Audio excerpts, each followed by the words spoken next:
अजय जी, राजनीति के लिए क्या अपने इतिहास के पन्नों को दबा देंगे आप? अर्चना जी,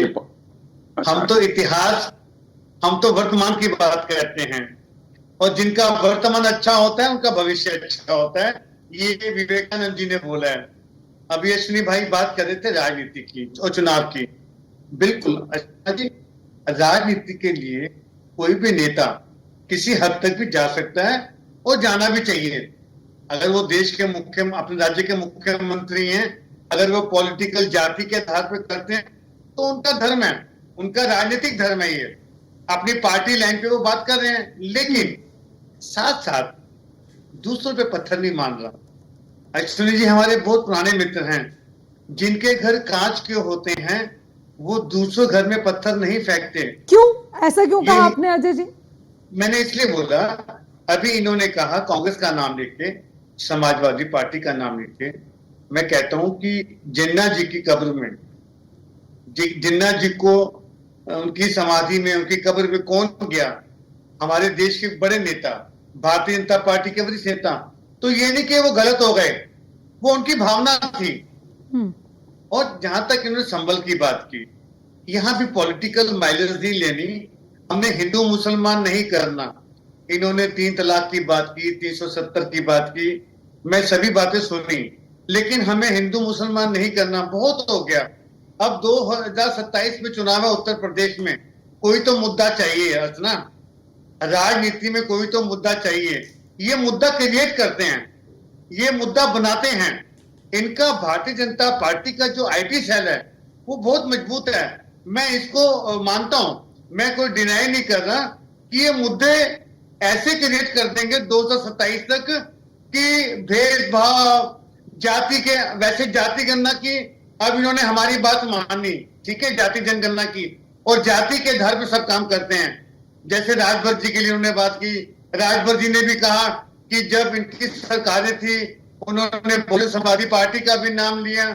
समय की मांग है, हमें राजनीति नहीं करनी।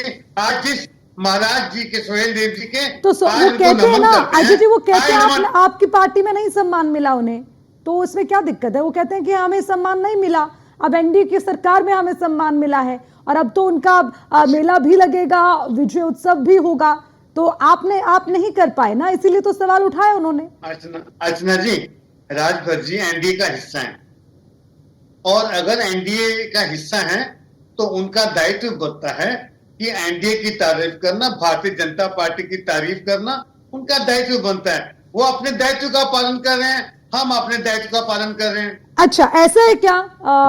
मतलब ठीक है, अगर आप इस बात का जिक्र करते हैं तो मैं पूछ लेती हूँ राघविंदर जी से। राघविंदर जी, ओपी राजभर कहते हैं कि एनडीए की सरकार में ही हमें सम्मान मिला, और वो मुख्यमंत्री की खूब तारीफें करते हैं, जबरदस्त केमिस्ट्री नजर आ रही है। लेकिन भूलिए मत कि जब आप एनडीए का हिस्सा नहीं थे तो पानी पी पी कर आपने कोसा है बीजेपी को, उनके मुख्यमंत्री को भी, लेकिन अब सब मीठा मीठा गप गप।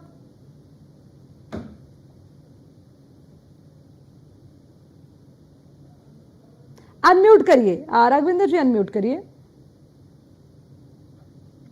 75 वर्षों से देश की सच्चाई छुपाई जा रही थी जी। देश के राष्ट्रनायक, चक्रवर्ती, राष्ट्र के महान योद्धा और लाखों लोगों को पराजित करने वाले, जिसमें सैयद सलार मसूद गाजी के पूरी टीम को पराजित करने वाले हमारे सुहेल देव, भारतीय समाज पार्टी के जिनके नाम पे रखा गया है, महाराजा सुहेल देव जी की आज विजय दिवस मनाया गया। हम लोगों की बहुत हार्दिक इच्छा थी कि उनके नाम पे विपक्ष के लोग भी कुछ करते, लेकिन केवल चैनल पर बैठकर जो हमारे देश के राष्ट्रवीर हैं उनको अपमानित करना, ये कहाँ की बात है? हमारे देश में अगर कोई भी आक्रांता आता है, हमारे देश में वो अपराध करता है, हमारी बहु बेटियों के साथ वो छेड़खानी करता है, अत्याचार करता है, हत्या करता है, मठ मंदिरों को लूटता है, उसके नाम पर क्यों मेला लगे? हम कहते हैं कौन है ये सलार मसूद गाजी, किसका रिश्तेदार है?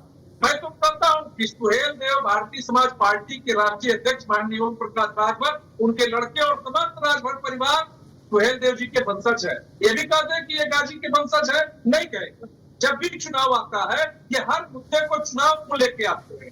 कांग्रेस की पार्टी बहुत अच्छे बोल रहे थे, इनसे जरा पूछिए, चौधरी चरण सिंह जी को जानते हैं? ये पूरा 70 साल के, लगभग 65 से 70 साल उनकी सरकार रही, लेकिन चौधरी साहब को यह सम्मान नहीं दे पाए। चाहे समाजवादी पार्टी के लोगों, चाहे विपक्ष के लोगों, कांग्रेस के लोगों, सभी पार्टियों को बात कर रहा हूं। जब चौधरी साहब का सम्मान एनडीए करता है, बीजेपी करता है, तब भी इनके पेट में दर्द होता है। महाराजा सुहेलदेव जी का सम्मान एनडीए करता है, बीजेपी करता है, तब भी इनके पेट में दर्द होता है।